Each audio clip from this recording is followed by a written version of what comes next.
पप्पू जिसको बोलते थे वो बाप बन के आया है। अब उसका मुकाबला आप नहीं कर सकते। कर्नाटक में ये जाके बोला कि मुझे 90 गालियाँ दी जा रही है, आपके नरेंद्र मोदी को 90 गालियाँ दी जा रही है, बदला लीजिए, बटन दबाइए। क्या कर्नाटक के निर्णय ये नहीं बताते हैं कि कर्नाटक के लोगों ने 90 गालियाँ जस्टिफाई की है? क्योंकि नोटबंदी के बाद चुनाव जीतने पे आप कहते हो कि नोटबंदी जस्टिफाई हुई है, तो आपकी 90 गोलियां क्या कर्नाटक की गालियां, क्या कर्नाटक के जनता ने डिस्प्ले नहीं? सबसे ज़्यादा मैं आहत हुआ हूँ वो इस बात पे कि उन्होंने कहा कि ये संविधान नई चीज़ नहीं है, ये 1935 का गवर्नमेंट ऑफ इंडिया एक्ट है। ऐसा बोल के उन्होंने विश्व जिसके सामने नतमस्तक होता है, ऐसे विदुषी, ऐसे अर्थशास्त्री, ऐसे लीगल फैटर्निटी के हमारे सबके model, role model Baba Saheb Ambedkar का अपमान किया है। वो अधिकार हम इनको नहीं देते। ये वक्तव्य हो गया। यदि ऐसे घोर पापी नालायक किस्म के अर्थ विचार रखने वाला इंसान इस देश की आर्थिक नीति तय करने वाले समूह का अध्यक्ष हो तो मुझे डाउट है कि मेरे देश की आर्थिक नीति कहाँ जाएगी।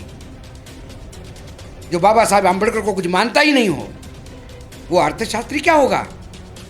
मैं उसको तो परचून की दुकान पे पूड़ी मारने के लिए नहीं रखूँ।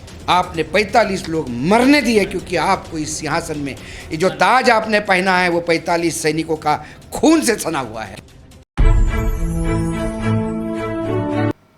जय भीम, नमस्कार। मैं हूं अशोक दास, आप देख रहे हैं दलित दस्तक। कांग्रेस पार्टी ने अपनी कार्यकारिणी घोषित कर दी है और इसके जरिए 2024 के चुनाव में किस तरीके से उसकी जो टीम काम करेगी वो तमाम चेहरे सामने आ गए हैं। 2024 का चुनाव कहीं ना कहीं अब बिल्कुल सामने है और दोनों दल, सत्ता पक्ष और विपक्ष, अपनी अपनी तैयारियों के साथ मैदान में कूद पड़े हैं। किस ओर जाएगा 2024 का चुनाव? हमारे साथ हैं वरिष्ठ पत्रकार और राजनीतिक विश्लेषक अशोक वानखड़े जी। सर, किस ओर जा रहा है 2024 का चुनाव? आपका आकलन क्या कहता है? सबसे पहले अशोक जी, आपके दलित दस्तक के तमाम पाठकों को, दर्शकों को मेरा जय भीम। बहुत दिनों से मैं जुड़ा हूँ इससे, बहुत पुरानी यादें हैं मेरी। और आप जब YouTube चैनल बन के आता है तो एक खुशी होती है, अपने सामने हम इसको देखते हैं। जो 2024 का आपने मुझे सवाल पूछा, उसका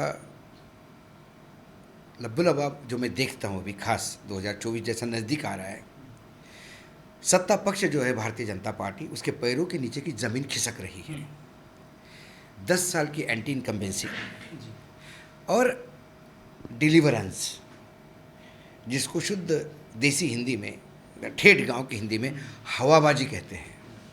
मात्र हवाबाजी हो रही है, बातें हो रही है, हवाबाजी हो रही है, डिफोकस्ड होता है, एक नया लॉलीपॉप हाथ में थमाया दिया जाता है। अब जब आप बोलते हो कि ग्रामीण क्षेत्रों में घर देने थे, क्या हुआ? तो शहरी क्षेत्रों के घर की योजना हो जाती है। जब आप बोलते हो कि किसानों के लिए आय दुगनी करनी होती है तो आप एक नई योजना घोषित कर देते हैं कि अभी हम विश्वकर्मा जयंती को इतने लोगों को इतने लाख रुपए दे रहे हैं। ये बातें हो रही है, यथार्थ के धरातल पे उतरता हुआ दिखाई नहीं दे रहा है। ऐसा कोई सेक्टर नहीं है जहां देश परेशान नहीं है। 2014 के चुनाव में ऐसा नहीं था कि देश बहुत ज़्यादा संकट में था, लेकिन हमेशा आदमी की आशाएं, अपेक्षाएं, आकांक्षाएं बेहतर के लिए जाती हैं। तो एक गुजरात मॉडल सामने आया, एक विकास का मॉडल सामने आया। 60 साल में जो नहीं किया मैं 60 महीने में कर दूंगा, 15 लाख रुपए एक अकाउंट में आ जाएंगे, महंगाई 100 दिनों में ख़त्म हो जाएगी, 5 करोड़ जॉब एक साल में आ जाएंगे। तो लोगों को लगा चलो ठीक है, मनमोहन सिंह ने जो अच्छा किया है, लेकिन फिर इससे भी अच्छा हो सकता है। और एक भ्रष्टाचार का वातावरण तैयार किया था कि भाई 2G है, ये है, कोल स्कैम है और अन्ना हजारे का आंदोलन, सब कूद पड़े उस पर। ये सारा लग रहा था पूरे देश में कि क्या वाकई इतना भ्रष्टाचार हो रहा है, हमें पता ही नहीं। जिस CAG ने वो भ्रष्टाचार उजागर किया था वो राज्यसभा मेंबर बन गए इनके यहाँ से, और आज तक 2014 से लेकर 2023 तक उन तमाम आरोपों के चक्कर में एक भी आदमी पे अरेस्ट नहीं हुआ या कोई FIR दर्ज नहीं हुई या चार्जशीट फाइल नहीं हुई। तो क्या ये वही लब्बो लबाब था? सर, मुद्दे क्या आपको दिख रहे हैं कि होने वाले हैं? लाइक कि जो कांग्रेस पार्टी है वो महंगाई का मुद्दा उठा रही है, बेरोजगारी मुद्दा है, धार्मिक कट्टरता जिसका जिक्र आपने अभी मेरे सवाल के जवाब में किया, वो है। भारतीय जनता पार्टी के पास क्या मुद्दे हैं? भारतीय जनता पार्टी के पास सिवाय हिंदुत्व के कोई मुद्दे नहीं हैं। वो बार बार ये कहते हैं, अभी प्रधानमंत्री ने जो 15 अगस्त के भाषण में देखिए, उन्होंने 1000 साल पहले लेके गए, वो इतिहास में लेके जाते हैं और भविष्य में लेके गए, वर्तमान में कभी बात नहीं करते हैं। वर्तमान में बात करने के लिए कुछ नहीं है, सवालों से भागते हैं ये। स्मृति ईरानी जी पार्लियामेंट के सदन में बोलती है कि राहुल गांधी ने असभ्य वर्तन किया। टेलीविजन पे जब पूछा जाता है तो वो कहती कि मुझे अपमान कर रहे हैं। ये स्मृति ईरानी का अहम वो नहीं बोल रहा तो क्या बोल रहा है? जो एफिडेविट झूठ दे सकते हैं कोर्ट में, वो मंत्री है हमारे यहाँ, जिनकी खुद की डिग्रियाँ सवाल पे है, वो दूसरे की डिग्रियों के बारे में पूछते हैं। ये दुर्भाग्य देश का। इनके पास 2024 में हिंदू खतरे में है, परिवारवाद, भ्रष्टाचार, तुष्टीकरण, 3 शब्द बोले उन्होंने। परिवारवाद किसका? कांग्रेस का। मानता हूं परिवारवाद है, बिल्कुल है। परिवारवाद पे आप यदि इतना कटाक्ष करते हैं तो फिर एनडीए के कुनबे में जो लोग हैं, क्या रामविलास का कुनबा परिवारवाद नहीं? क्या चौटाला का कुनबा परिवारवाद नहीं? क्या पीडीपी का परिवारवाद नहीं? जी शिवसेना जो इतने सालों से आपके साथ थी, परिवारवाद नहीं? क्या अकाली दल परिवारवाद नहीं? जब भी आपको राज्यसभा में जरूरत पड़ती है और जिसके चरणों में आप लेट जाते हैं, वो बीजू जनता दल, क्या वो परिवारवाद नहीं? यानी हम करें तो सदाचार, आप करें तो व्यभिचार। किस परिवारवाद की बात करते हैं? किस उजले माथे से इतनी मोटी चमड़ी हो गई है अशोक इनकी कि ये खुद करते हैं और इसके खिलाफ बात करते हैं। इनको लोगों को मूर्ख समझते हैं लोग। इन्होंने कहा भ्रष्टाचार, अरे हम तो खुश हो जाएंगे, आप एक काम करिए, विपक्ष का ही भ्रष्टाचार करिए। चलो मैं मानता हूँ, चलो विपक्ष का भ्रष्टाचार तुम निपटा दो, सारा भ्रष्टाचार उजागर करो, संपत्ति कुर्क करो, विपक्षियों को खत्म करो, सारे भ्रष्टाचारी। जब विपक्ष आ जाएगा तो आपके भ्रष्टाचारी खत्म करेंगे, देश कहीं तो साफ सुथरा होगा। लेकिन भ्रष्टाचार के विरुद्ध लड़ाई लड़ेंगे और भ्रष्टाचारियों को गले लगाएंगे। 3 दिन पहले जी 17,000 करोड़ के सिंचन घोटाले की बात करी, आज किसान आत्महत्या करता है महाराष्ट्र में। घोटाले सामने आए थे। क्या हुआ उस घोटाले का? वही अजीत पवार उस घोटाले के हीरो, 17,000 करोड़ के सिंचन के। सुनील तटकरे उस घोटाले के दूसरे साइड हीरो। परिवारवाद भी है यहाँ पे, भ्रष्टाचार भी, दोनों हैं, दोनों को गले लगाते हैं। और ये गृह मंत्री कहते हैं उनको, दादा पहले क्यों नहीं आए? मतलब क्या ट्यूशन लेनी थी आपको भ्रष्टाचार कैसे करते हैं? इसलिए क्योंकि इनका मधेपुरा बैंक का भ्रष्टाचार तो कुछ 1,000-1,500 करोड़ का है। इनको लगा 17,000 करोड़ का भ्रष्टाचार सीखने के लिए कोई ट्यूशन वाला चाहिए। ये भ्रष्टाचार की बात करते हैं, तुष्टीकरण की बात करते हैं। सर एक छवि, चुनाव में छवि एक सबसे बड़ी बात होती है। नेता की छवि कैसे है? जैसे मनमोहन सिंह थे, नरेंद्र मोदी थे, मनमोहन सिंह लीड नहीं कर पाए उस तरीके से। आज के वक्त में 2 नेता सामने हैं, राहुल गांधी, नरेंद्र मोदी। राहुल गांधी अभी लद्दाख में हैं, बुलेट पे घूम रहे हैं, अमेरिका में सूट बूट पहन के प्रेस कॉन्फ्रेंस अटेंड कर रहे हैं, सारे सवालों के जवाब दे रहे हैं, आज़ादपुर मंडी जा रहे हैं, किसानों के बीच में जा रहे हैं, औरतों के बीच में जा रहे हैं। ये उनकी छवि उन्होंने बनाई। नरेंद्र मोदी जी की छवि जो दूसरे पक्ष में खड़े हैं, हिंदू हृदय सम्राट की है। जनता को कौन सी छवि अपील करेगी? जनता को झूठ जब आप परोसते हो तो पहले राउंड में तो झूठ जीत जाता है, क्योंकि जनता विश्वास रखती है आप पे। जब झूठ उजागर हो जाता है तो फिर आप नेस्तनाबूद हो जाते हो। अब मोदी जी का झूठ उजागर होना शुरू हुआ है। ये जो पप्पू जिसको बोलते थे वो बाप बन के आया है। अब उसका मुकाबला आप नहीं कर सकते। आपने कर्नाटक में क्या किया? अरे आपको हिम्मत होती तो कर्नाटक में जो अपने काम किए उस पर पैसा मांगते। आपके करते ना, वो नरसिम्हा जी कहते ना कि हमने एक कॉन्स्टिट्यूंसी तैयार की है बेनिफिशरीज़ की, तो क्या कर्नाटक के लोगों को बेनिफिशरीज़ का फ़ायदा नहीं उठाया? लेकिन जब आपको ने कर्नाटक में ये जाके बोला कि मुझे 90 गालियाँ दी जा रही है, आपके नरेंद्र मोदी को 90 गालियाँ दी जा रही है, बदला लीजिए, बटन दबाइए, तो लोगों ने, यदि मैं ऐसा कहूँ तो बहुत बुरा लगेगा इन लोगों को।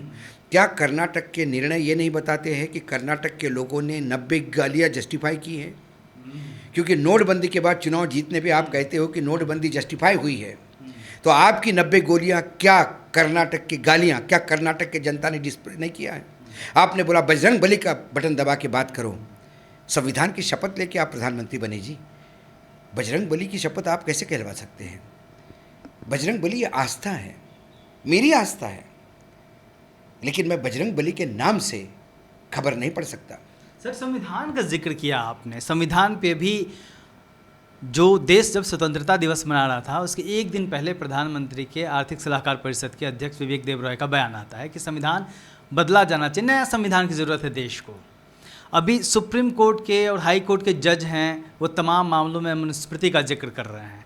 संविधान दूसरे पक्ष को नया चाहिए, मनुस्मृति की लगातार बात हो रही है, इसको आप कैसे देख रहे हैं? देखिए, मुझे हर एक को अपने विचार रखने का अधिकार है, राइट टू एक्सप्रेशन है हमारे यहाँ। यदि विवेक उनको यहाँ देबरॉय को लगता है कि भाई संविधान बदलना चाहिए, रखो, आप विश्वास रखो। मुझे जो सबसे ज़्यादा मैं आहत हुआ हूँ वो इस बात पे कि उन्होंने कहा कि ये संविधान नई चीज़ नहीं है, ये 1935 का गवर्नमेंट ऑफ इंडिया एक्ट है। ऐसा बोल के उन्होंने विश्व जिसके सामने नतमस्तक होता है, ऐसे विदुषी, ऐसे अर्थशास्त्री, ऐसे लीगल फैटर्निटी के हमारे सबके model, role model Baba Saheb Ambedkar का अपमान किया है। वो अधिकार हम इनको नहीं देते। बाबा साहब दलित के नेता नहीं थे, उनको दलित का नेता बोल के भी उनकी हाइट कम करने का एक प्रयास किया जाता है देश में। आज पूरे विश्व में देखिए कौन ऐसा यूनिवर्सिटी है जहाँ बाबा साहब आम्बेडकर के लिखे हुए अर्थशास्त्र की किताबें नहीं चलती। वो विश्व के सबसे बड़े अर्थशास्त्री तब भी थे और आज भी है। आज भी उनकी किताब पढ़ोगे तो आपको आज भी उसमें सॉल्यूशन मिलता है। वो एक विदुषी थे, एक बहुत बड़े लीगल फैटर्निटी के आदमी थे। अथक प्रयासों से 2 साल 11 महीने 18 दिन सैकड़ों वाद विवाद हुए, वॉकआउट हुए, गर्मा गर्मी हुई, उसका निचोड़ ये संविधान निकला है। 35 का तो है उसमें थोड़ा बहुत, लेकिन ऐसा कोई कंट्री नहीं है, रशिया से लेके अमेरिका तक और अफ्रीका से लेके आयरलैंड तक सभी राज्य घटनाओं का, सभी कॉन्स्टिट्यूशंस का अच्छे अच्छे पॉइंट लेके एक विश्व का बेहतरीन डॉक्यूमेंट खड़ा कर दिया जिसका नाम भारतीय संविधान है। और जिस दिन वो संविधान उन्होंने अपने असेंबली को दिया कि ये है हमारा फाइनल दस्तावेज, उसके 3 दिन बाद ऑर्गेनाइज़र जो आरएसएस का मुखपत्र है वो ये कहता है कि 200 साल अंग्रेज़ों ने जितना इस समाज का नुकसान नहीं किया उससे ज़्यादा समाज का नुकसान ये संविधान करेगा। और कहती है हमें संविधान वाले समाज मनुस्मृति चाहिए। ये बाबा साहब आम्बेडकर का नाम लेते हैं, शर्म आनी चाहिए इनको। मतलब ये कभी नहीं चाहते थे कि बराबरी है, समानता कभी नहीं। बाबा साहेब आम्बेडकर ने मनुस्मृति महाड़क का जो सत्याग्रह किया था रत्नागिरी जिले में, जो अभी रायगढ़ जिले में है, और एक वहाँ तालाब था मीठे पानी का जो दलितों को पिलाया नहीं, पानी पीने नहीं देते थे, स्वयं गए बाबा साहब आम्बेडकर। आज़ादी के पहले की बात है, तब उन्होंने मनुस्मृति का ग्रंथ जलाया। मनुस्मृति ठीक उस समय पे होगा। अब ये कहते हैं 17 साल में संविधान खराब हो गया। अरे 75 साल प्रजातंत्र, एक तथाकथित चाय वाला यदि प्रधानमंत्री बनता है उसी संविधान के बलबूते पे बनता है। और आप यदि लगातार जगह जगह पे सरकारें गिरा के जो ईडी सीबीआई इसके करते हो, ये संविधानिक है, ये संविधान के लूप होल्स में आप जाते हो। आप हमको समझ जा रहे हो। एक ऑर्केस्ट्रा चल, एक पॉइंट टेस्ट करके देते हैं। वो कहते हैं, पीएमओ कहता है कि इनके निजी वक्तव्य हमारा कोई लेना देना नहीं है। ये निजी वक्तव्य हो गया। यदि ऐसे घोर पापी नालायक किस्म के अर्थ विचार रखने वाला इंसान इस देश की आर्थिक नीति तय करने वाले समूह का अध्यक्ष हो तो मुझे डाउट है कि मेरे देश की आर्थिक नीति कहाँ जाएगी। जो बाबा साहब आम्बेडकर को कुछ मानता ही नहीं हो वो अर्थशास्त्री क्या होगा। मैं उसको तो परचून की दुकान पे पूड़ी बांधने के लिए नहीं रखूँ। और उनसी बाबा साहब डॉक्टर अम्बेडकर के अर्थशास्त्र को अमर्त्य सेन लगातार कोट करते रहे हैं, जिनको नोबेल मिला है। कोट करते रहे। मैं आपको बता देता हूँ, प्रधानमंत्री जब आरबीआई के गवर्नर थे मनमोहन सिंह, तब उसमें एक मेंबर थे बड़े जाधव साहब है, नरेंद्र जाधव। एक इशू को लेके मनमोहन सिंह जी ने नरेंद्र जाधव को कहा कि I need a solution on this. ये जाधव साहब ने मुझे व्यक्तिगत रूप से किस्सा बताया। उन्होंने कहा कि अशोक बहुत परेशान हुए, हम समझ नहीं आ रहा था क्या करें। फिर मैंने एक सोल्यूशन दे दिया। तो मनमोहन सिंह ने मेरे पीठ पे हाथ रखते हुए कहा, excellent Jadhav ji, you have done a great job, how do you find it. तो मैंने बाबा साहेब आम्बेडकर की किताब उनके सामने रखी और एक पैराग्राफ मार्क करके बोला, this is what the Ambedkar says. मतलब आप 20वीं सदी में 21वीं सदी में अंबेडकर साहब को अभी इस पिछले दशक में अंबेडकर की किताब कोट करके आप उसमें से सॉल्यूशन निकालते हो, और आप आर्थिक परिषद सलाहकार परिषद के अध्यक्ष और आप कहते हो कि ये अंबेडकर का लिखा हुआ ये, और यदि इस विचार का आदमी वहाँ बैठा है तो इसको लात मार के निकाल देना चाहिए, और नहीं निकालती सरकार तो ये मानो कि सरकार उसके साथ है। फिर ये सिर्फ ये बयानबाजी किसी काम की नहीं है। दलितों को किस तरीके से देखना चाहिए, क्योंकि एक दलित फैक्टर हर चुनाव में होता है, और आपका मध्य प्रदेश से बड़ा गहरा लगाव है, ताल्लुक़ रहा है आपका, सालों बिताया आपने। अभी सागर से खबर आई कि वहाँ पे रविदास मंदिर का शिलान्यास किया गया, और तमाम गांवों से मिट्टी और तमाम नदियों से जल, जो प्रोपेगेंडा राम मंदिर को लेके क्रिएट हुआ, उसको भी लेके किया गया। दलित इनके लिए चुनावी एटीएम है। चुनाव नज़दीक आते से ही इनका दलित प्रेम उमड़ आता है। एक हाथ दो दलित नेता को कहीं कैबिनेट मंत्री बना देते हैं, जिनकी बेचारों की कुछ औकात नहीं होती। अठावले जी हैं, कविताएं कह रहे थे। अठावले जी खुद ही स्वयं बोल देते हैं कि मेरे लिखे हुए पत्र को सभी रद्दी की टोकरी में डाल देते हैं, लेकिन पत्र लिखना मेरा दायित्व है करके मैं तो कार्यकर्ता को देता हूँ, कोई सुने ना सुने। इनके लिए दलित एक चुनाव के समय एक टैग पहनने का एक गमला है कि भाई चुनाव आ गए, निकाल लो ये दलित वाला टैग, वो भी पहन लो।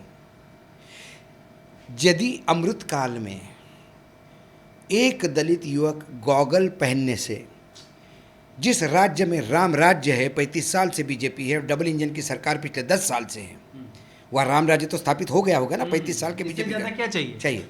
उस राम राज्य में यदि मेरा दलित भाई गॉगल पहनने पे पीटता है तो ये अमृत काल नहीं, ये विष काल है। यदि आज भी दलित को अपनी बारात घोड़ी पे निकालने के लिए पुलिस प्रोटेक्शन चाहिए तो ये अमृत काल नहीं, ये विष काल है।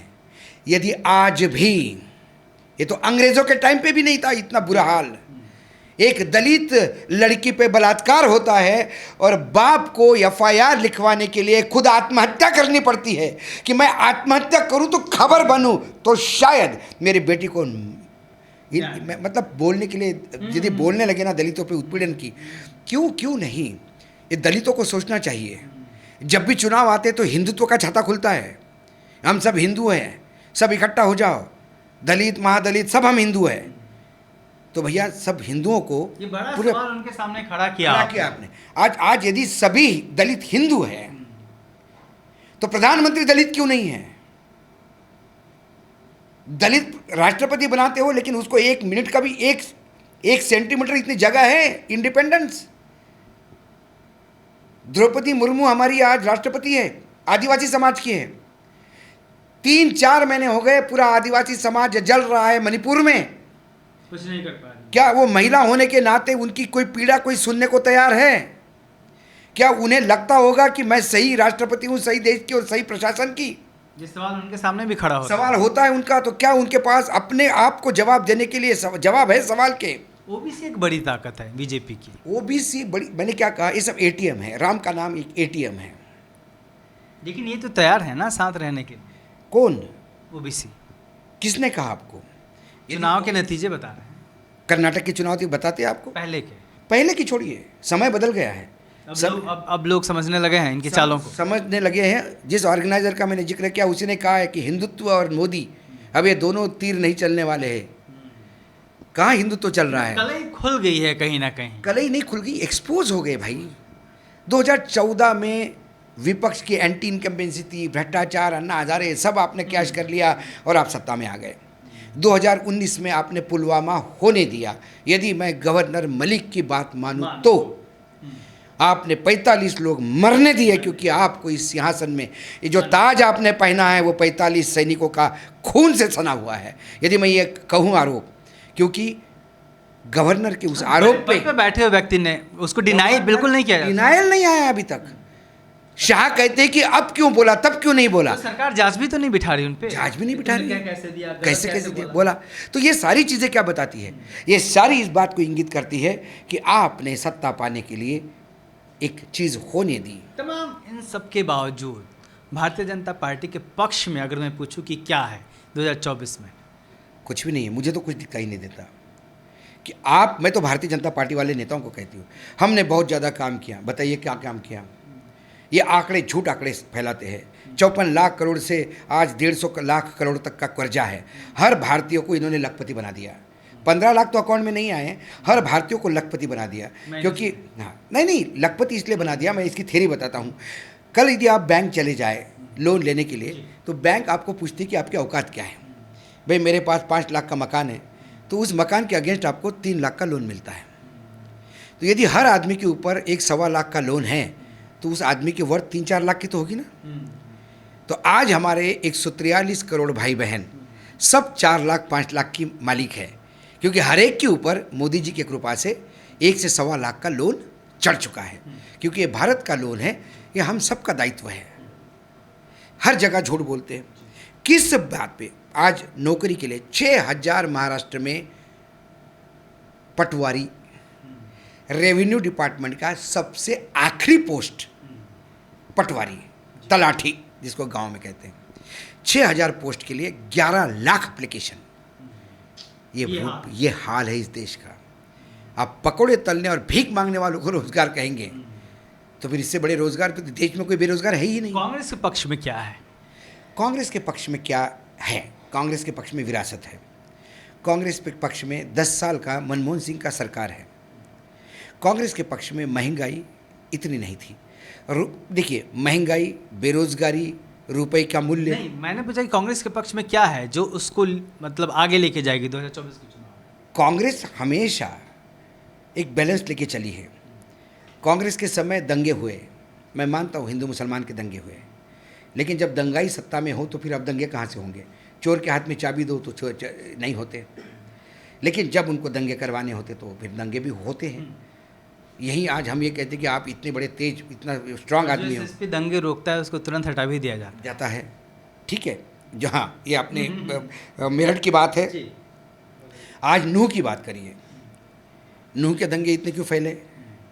क्या नूह का मुसलमान, शायद देश के मुसलमानों को पता ही नहीं होगा, नूह का मुसलमान कम और हिंदू ज़्यादा है। वो परिक्रमा भी करता है, उसके यहाँ शादी भी होती है तो गोत्र देख के होती है, क्योंकि वो कन्वर्ट हो गए। उन्होंने मुस्लिम धर्म स्वीकारा, लेकिन रीति रिवाज, परंपराएं वो आज भी हिंदुओं की है। तो आज वहाँ कैसे दंगे हो गए?